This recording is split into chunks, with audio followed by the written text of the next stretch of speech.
दोस्तों, मैं संदीप कुमार आज के वीडियो में आप सबों को स्वागत करता हूं। तो आज का वीडियो यदि सिलेबस के आधार पर कहा जाए मित्रों, तो मैंने आईए के सिलेबस पर 11वीं कक्षा का जो है मैं टॉपिक लेकर के आपके सामने आया हूं। और यदि इस संदर्भ में बातें किया जाए तो प्रतियोगी परीक्षाओं में बहुत महत्व रखता है। मैंने देखा है कि कई बार इससे जो है कई परीक्षाओं में जो है प्रश्न पूछे गए हैं, आते ही रहे हैं। तो जो 11th के बच्चे होंगे उनके लिए महत्वपूर्ण है। मैंने सोचा कि अभी परीक्षा नज़दीक है, इसलिए मैं उनके लिए खास देने का काम करने जा रहा हूं। और खास करके उन विद्यार्थियों के लिए भी महत्वपूर्ण होगा जो अपनी तैयारी विभिन्न प्रतियोगी परीक्षाओं के लिए जो है कर रहे हैं। तो चलते हैं मित्रों हम लोग टॉपिक की ओर।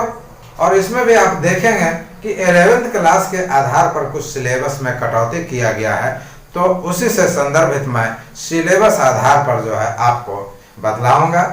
एक वीडियो में नहीं होगा, तो इसे जो है पार्ट बाय पार्ट करके मैं बतलाऊंगा।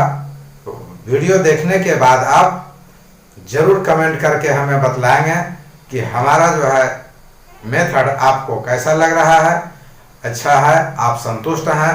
तो हमारे वीडियो को जो सब्सक्राइब नहीं किए होंगे तो हमारे चैनल से जुड़ने के लिए सबसे पहले नोटिफिकेशन का हकदार बनने के लिए आप सब्सक्राइब करेंगे।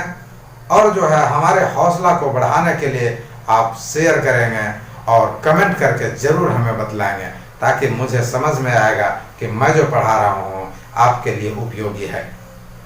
ठीक है, तो चलता हूं मैं टॉपिक की ओर। आज का टॉपिक हमारा मेसोपोटामिया की सभ्यता से संबंधित है दोस्तों। तो ये मेसोपोटामिया की सभ्यता के पहले थोड़ा सा पीछे जाना होगा। हालांकि सिलेबस की मैंने बात किया तो सिलेबस में जो है कटौती हुई है। तो यहाँ मेसोपोटामिया की सभ्यता पर जाने के पहले जो है आपको पाषाण काल की सभ्यता में जाना होगा। तो पाषाण काल अर्थात पत्थरों का युग था, और उस पत्थरों के युग में जो है पूर्व पाषाण काल, मध्य पाषाण काल और नवपाषाण काल 3 भागों में बांट करके उसका अध्ययन किया गया है। और ये अंतिम जो बातें मैंने कहा नवपाषाण काल, तो नवपाषाण काल में जो है कई प्रकार के परिवर्तन देखे गए थे। ठीक है, उसमें आग का, चाक का आविष्कार आपने पढ़ा होगा। तो नवपाषाण काल में आए परिवर्तन के कारण मेसोपोटामिया का शहरीकरण और लेखन कला में जो है विकास हुआ दोस्तों। स्पष्ट हुआ। पहली बार शहरों का उदय कहाँ हुआ? तो पहली बार शहरों का उदय मेसोपोटामिया में हुआ। और आज जो मेसोपोटामिया नजर आ रहा है आपको, वर्तमान इराक की स्थिति है, वही मेसोपोटामिया है दोस्तों। मैंने पूरा जो है लिख करके आपको समझाने का प्रयास किया है। तो क्या है कि मेसोपोटामिया जो है वर्तमान का जो इराक है वही जगह है। ठीक है, इसमें क्या क्या देखेंगे हम लोग। यहाँ हमने देखा कि नवपाषाण काल में परिवर्तन के कारण जो है हमारा शहरीकरण और लेखन कला का विकास हुआ। पहली बार शहरों का उदय जो हुआ हमारा, वो मेसोपोटामिया में हुआ। स्पष्ट हुआ। अब मेसोपोटामिया की बात है तो मेसोपोटामिया 2 शब्दों से मिलकर के बना है, जो यूनानी भाषा से लिया गया। बहुत महत्वपूर्ण क्वेश्चन है। तो वो यूनानी भाषा के 2 शब्द कौन है? पहला मेसोस और दूसरा पोटामोस। तो ये मेसोस का अर्थ क्या होता है? मेसोस का अर्थ मध्य। ठीक है, ये बीच का जो है, बीच, ये हमारा मेसोस का अर्थ मध्य हुआ। और पोटामस का अर्थ हुआ नदी या रिवर। अर्थात मेसोस और पोटामस का शाब्दिक अर्थ यदि आप कहें तो नदियों के मध्य इसका अर्थ हुआ। क्या हुआ? नदियों के मध्य। और ये नदियों के मध्य। अब यहाँ पर जो है नया क्वेश्चन फिर निकला कि मेसोपोटामिया किस नदी के तट पर बसा है? तो वो हमारा नदी है दजला और फुरात। कहीं कहीं फरात भी मिलेगा मित्रों, तो आप जो है विचलित नहीं होंगे। तो दजला और फुरात नदी पर हमारा मेसोपोटामिया की सभ्यता जो है बसी हुई थी दोस्तों। अब यहाँ पर फिर आता है, महत्वपूर्ण बात आ जाएगी कि मेसोपोटामिया का जो बात आ गई, तो प्राचीन काल में मेसोपोटामिया के प्रमुख शहर थे वो प्रमुख 3 शहरों की मैं चर्चा करूंगा, और ये 3 शहर आने 3 सभ्यताएं जो है मिल करके मेसोपोटामिया की सभ्यता बनी है मित्रों। तो यहाँ जो है 2 रूप में आपको जो है प्रश्न आता है। यहाँ आ जाएगा कि प्राचीन काल में मेसोपोटामिया का दक्षिणी शहरी क्षेत्र कौन था। तो दक्षिणी शहरी क्षेत्र आपका सुमेर और अकद था। क्लियर हुआ। अब है कि उत्तरी और पूर्वी क्षेत्र जो है कौन था, तो बाबुल या बेबीलोन था। और तीसरा जो हमारा अंतिम आया उत्तर का उच्च क्षेत्र के नाम से किसे जाना जाता था, तो असीरिया को जो है उत्तर का उच्च क्षेत्र के नाम से जाना जाता था। अब देखें दोस्तों कि सुमेर, बेबीलोन और असीरिया ये 3 सभ्यताएं मिल करके जो है यहाँ पर हमारा जो है मेसोपोटामिया की सभ्यता बनी है मित्रों। अब मेसोपोटामिया की सभ्यता पर आधारित मैंने जो है ये दजला फरात की स्थिति और उसके अगल बगल जो है जो शहर बसे हुए थे उसकी मैं चर्चा कर देना चाह रहा हूं दोस्तों। तो फिगर के माध्यम से देखेंगे बिल्कुल सरसरी निगाह से, ये हमारे ये जो नदी आई है वो हमारी फरात ने दजला नदी है। ठीक है, कौन सी नदी, दजला नदी। दोस्तों मेरे पास भी जो है यदि उत्तम तकनीक की व्यवस्था होती, लैपटॉप होता तो आराम से मैं भी जो है बटन दबा देता, आपको जो है खुद ब खुद बिल्कुल जो है स्पष्ट नजर आता। लेकिन मैं कड़ी मेहनत करके आपके सामने जो है जितने भी वीडियो आज तक मैंने दिया बहुत ही कड़ी मेहनत करके दिया है, इसलिए मुझे जरूर सपोर्ट करेंगे। तो ये जो नदी गई हुई है ये हमारी दजला नदी है। ठीक है, और यहाँ से जो आई ये नदी इधर से जो है होकर के यहाँ ये फरात नदी है, और यहाँ पर जो है मित्रों फारस की खाड़ी यहाँ जो है आकर के ये मिलती है। ठीक है, अब यहाँ देखते हैं हम लोग एक एक करके। ये जो है हमारा निनवे असीरिया का ये क्षेत्र है। ठीक है, निनवे असीरिया प्रदेश, उसके बाद असुर प्रदेश है यहाँ, फिर ये अक्कद प्रदेश है। ठीक है, ये अबू सलाविक है, यहाँ जो है निपुर है, ये जो है हमारा सुमेर है, उसके बाद उर की स्थिति है, उरुख की स्थिति है, एरुडी की स्थिति है यहाँ दोस्तों, बेबीलोन की स्थिति यहाँ पर है, और बेबीलोनिया यहाँ बसा हुआ हमारा जो है ये हमारे यहाँ जो है लगास की स्थिति है, और ये मारे की स्थिति है। तो इस प्रकार यदि आप देखें तो इधर जो है हमारा ये उत्तर हो जाएगा, इधर जो है दक्षिण हो जाएगा, ये हमारा पूरब की दिशा हो जाएगी, और इधर की दिशा जो हमारा ये पश्चिम हो जाएगा दोस्तों। इस प्रकार आप जो है इसका दिशा और दशा को खुद आप समझ सकते हैं, इसमें ज्यादा समय नहीं लेंगे। अब आगे चलते हैं हम लोग कि पूरब में दजला की सहायक नदी। ठीक है, पूरब की स्थिति ये हो गई, तो दजला की सहायक नदी से आसानी से यहां से देखते हैं दजला की सहायक नदी, ये जो है दजला, तो दजला की सहायक नदी से जो है किधर पूरब की तरफ की चर्चा हो रही है, इराक के पहाड़ी क्षेत्रों से आसानी से प्रवेश किया जा सकता था दोस्तों। इधर से लोग आसानी से प्रवेश कर जाते थे। क्लियर हुआ। अब क्या है कि ये जो क्षेत्र था पूरब का क्षेत्र था काफी उपजाऊ था, और कैसा क्षेत्र था, ये हरा भरा क्षेत्र था, ऊंचा नीचा क्षेत्र था, जिसमें जो है मैदान की भी स्थिति थी, पर्वत की भी स्थिति थी, और झरने की स्थिति थी। तो जब ये हरा भरा क्षेत्र है तो स्वाभाविक है कि उस समय की बात हो रही है, मेसोपोटामिया की सभ्यता के समय की बात हो रही है, तो उस समय जो है तकनीक की तो कोई व्यवस्था उस प्रकार नहीं। तो क्या था कि लोग जो है भेड़ बकरियों को बृहद पैमाने पर पालते थे, क्योंकि ये मैदानी क्षेत्र था। ठीक है, तो ऐसी स्थिति में जो है लोग भेड़ बकरियों को पालते थे, और जो है क्या कि कृषि कार्य करते थे, और ये जो है हमारा पशुचारण का भी कार्य करते थे। स्पष्ट हुआ कि मेसोपोटामिया का पूरब का क्षेत्र में जो है कौन सा भाग स्थित था, तो मैदान, पर्वत और झरना जो हरे भरे क्षेत्र था, और वहाँ कृषि, पशुपालन और पशुचारण की स्थिति होती थी, जिसमें भेड़ बकरी के अलावे और भी पशु होते थे। यहाँ तक आ गया दोस्तों। अब क्या है कि आगे चलते हैं हम लोग, जो यहाँ से प्रवेश हो रहा है। अब यहाँ चलते हैं दक्षिण भाग, तो ये हमारा दक्षिण भाग। तो दक्षिण भाग क्या है, रेगिस्तानी क्षेत्र है, और इसी क्षेत्र से शहरी लेखन कला का जो है उदय माना जाता है।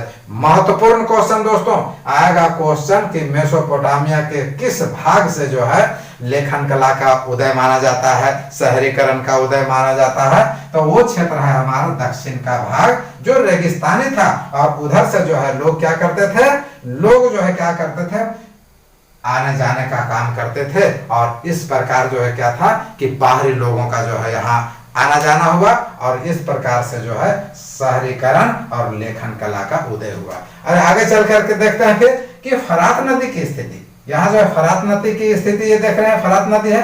तो फरात नदी की स्थिति होने के कारण जो है फरात नदी के माध्यम से कौन सी मिट्टी को बहा करके लाया जाता था, जलोढ़ मिट्टी। और उस जलोढ़ मिट्टी पर भी जो है पशुपालन और कृषि महत्वपूर्ण जो है रूप से किया जाता था। और यदि कृषि की बात कहा जाए दोस्तों तो लगभग जो है यहाँ पर जो है आपका मेसोपोटामिया में 7000 से 6000 ईसा पूर्व के समय में जो है कृषि कार्य होता था। अब इस क्षेत्र से लोग क्या था, इसका विस्तार जो है देखिए सुमेरियन का विस्तार, सुमेरियन का विस्तार काकेशस से लेकर के फारस की खाड़ी तक फैल गया था, क्योंकि यह जो उपजाऊ था और कृषि के लिए और पशुपालन के महत्वपूर्ण था। और जो सुमेरियन में जो लोग बसे, ऐसा माना जाता है कि यहाँ जो बसे लोग लगभग 5000 ईसा पूर्व जो है वहां लोगों का जो है जमावड़ा हुआ था, बसा हुआ था। अब थोड़ा सा इधर नजर डालते हैं हम लोग, ये सुमेरियन। तो सुमेरियन क्या, सुमेरियन जो थे वो सेमेटिक या द्रविड़ प्रजाति के लोग थे। स्पष्ट है, सुमेरियन सभ्यता के जो लोग थे वो किस प्रजाति के थे, या तो सेमेटिक आएगा क्वेश्चन में या द्रविड़ प्रजाति के थे। आपको दोनों में से कोई एक रहेगा तो एक मारना होगा, या दोनों रहेगा तो सेमेटिक या द्रविड़, तो सेमेटिक या द्रविड़ लिखना होगा। ठीक है, तो यह हो गया कि सुमेरियन सेमेटिक या द्रविड़ प्रजाति के लोग थे। अब यहाँ है कि 320 ईस्वी पूर्व के बात है, तो 320 ईस्वी पूर्व तक सुमेर में कई नगरों का विकास हो गया था, क्योंकि लोग जो है बाहर से आना जाना शुरू कर दिए थे रेगिस्तानी क्षेत्रों से। और ये जो है हमारा पूरब का क्षेत्र, इधर जो है हम आप देख लें ईरान के जो है पर्वतीय क्षेत्र, पहाड़ी क्षेत्रों से भी लोगों का प्रवेश होने लगा। और इस प्रकार से जो है मेसोपोटामिया में क्या हो गया, शहरीकरण और लेखन कला का उदय हो गया। तो यहाँ अब देखें कि जब जो है 320 ईस्वी पूर्व के बात है, तो सुमेरियन में जो है हमारा जो कि सेमेटिक और द्रविड़ प्रजाति थे, यहाँ कई महत्वपूर्ण नगरों का विकास हुआ। ये आएगा दोस्तों कि सुमेरियन सभ्यता में किन महत्वपूर्ण नगरों का विकास हुआ जो 320 बीसी में हुआ था। तो ये क्या है, ऊर, मारी, निपुर, उरुक, लगास और अक्कद जैसे महत्वपूर्ण जो है नगरों का जो है विकास हुआ। अब यहाँ देखते हैं हम लोग एक महत्वपूर्ण बात कि मेसोपोटामिया का उल्लेख कहीं ना कहीं कोई सभ्यता का उल्लेख निश्चित रूप से मिलता है दोस्तों। तो मेसोपोटामिया का जो उल्लेख मिला है वो ईसाई धर्म ग्रंथ में मिला है। वो ईसाई धर्म ग्रंथ कौन सा, बाइबिल के जो है ओल्ड टेस्टामेंट में जो है मेसोपोटामिया का उल्लेख मिलता है। ये क्वेश्चन जो है आपका बहुत ही महत्वपूर्ण बना दोस्तों कि किस धर्म ग्रंथ में जो है मेसोपोटामिया का उल्लेख है, तो ओल्ड टेस्टामेंट में। स्पष्ट हुआ। अब यहाँ देखते हैं ओल्ड टेस्टामेंट के, जो ओल्ड टेस्टामेंट का जो है एक किताब जो हमारा है, तो ओल्ड टेस्टामेंट में जो है क्या है, ओल्ड टेस्टामेंट के बुक ऑफ जेनेसिस में किसका वर्णन मिलता है, तो बुक ऑफ जेनेसिस में जो है सिमार की बातें मिलता है। सिमार नगर का जो है यहाँ पर उल्लेख किया गया है, किसमें, बुक ऑफ जेनेसिस में, जो ओल्ड टेस्टामेंट का किताब है जो बुक ऑफ जेनेसिस के नाम से जाना जाता है। अब देखिए यहाँ पर अब सिमार नगर का वर्णन मिलता है। अब सिमार का अर्थ क्या होता है, तो सिमार का अर्थ होता है दोस्तों ईंटों से बने शहर की भूमि। ईंटों से शहर की भूमि किसे कहा जाता है, सिमार को कहा जाता है। किस में इसका उल्लेख मिलता है, तो ओल्ड टेस्टामेंट के बुक ऑफ जेनेसिस में। ओल्ड टेस्टामेंट में क्या उल्लेख मिलता है, तो मेसोपोटामिया का जो है उल्लेख मिलता है। ओल्ड टेस्टामेंट क्या है, ईसाई धर्म का जो है बाइबल का जो है एक पुस्तक है। अब यहाँ पर आते हैं हम लोग कि सुमेर का अर्थ क्या होता है। यहाँ सुमेरियन की बात आ गई थी। सुमेरियन सभ्यता के लोग सेमेटिक या द्रविड़ प्रजाति के थे, जिसकी चर्चा मैंने किया। तो सुमेर का अर्थ क्या होता है, सुमेर का अर्थ होता है काला सिर वाले लोग। देखिए है ना, काला सिर वाले लोग ये जो है हमारा सुमेर का अर्थ होता है दोस्तों। सुमेरियन सभ्यता को सब मुख्य रूप से जो है सुमेरी सभ्यता को मुख्य रूप से शहरी सभ्यता कहा जाता है। और इस सभ्यता के लोग नगर जो था, ठीक है, इस सभ्यता के लोग का जो नगर था वो कुछ मंदिरों के इर्द गिर्द में जो है सिमट करके रह गया था दोस्तों। और वो क्यों सिमटा हुआ था? वो व्यापारिक केंद्र और शाही नगर के रूप में जो है ये विकसित हो गया था। और ये नगर में जो है राज्यों में हमेशा जो है क्या होती रहती थी, लड़ाइयाँ होती रहती थी, जिसका साक्ष्य जो है अस्त्र शस्त्र के निर्माण से देखा जाता है, शत्रु दुश्मन के रूप में जो है देखा जाता है। उमा का विख्यात राजा कौन था? तो लुगल जगीसी उमा का विख्यात राजा था। अब यहाँ पर आता है कि लगास का विख्यात राजा कौन था? तो लगास का विख्यात राजा तो जो था उरुख गिना था। कौन था? उरुख गिना जो था यहाँ लगास का विख्यात राजा था। तो आज का वीडियो इतना ही दोस्तों। हमारा वीडियो कैसा लगा? यदि और भी आपको जो है सिलेबस आधारित जानकारी चाहिए तो हमें ज़रूर जो है कमेंट करके सूचित करेंगे। 11th के बाद मैं 12 का भी दूंगा, ग्रेजुएशन का दे ही रहा हूँ, कंपटीशन का दे ही रहा हूँ। तो आप लोगों के लिए हर एक समय जो है मैं अपनी सुविधा के अनुसार उपस्थित रहूँगा। बहुत बहुत धन्यवाद।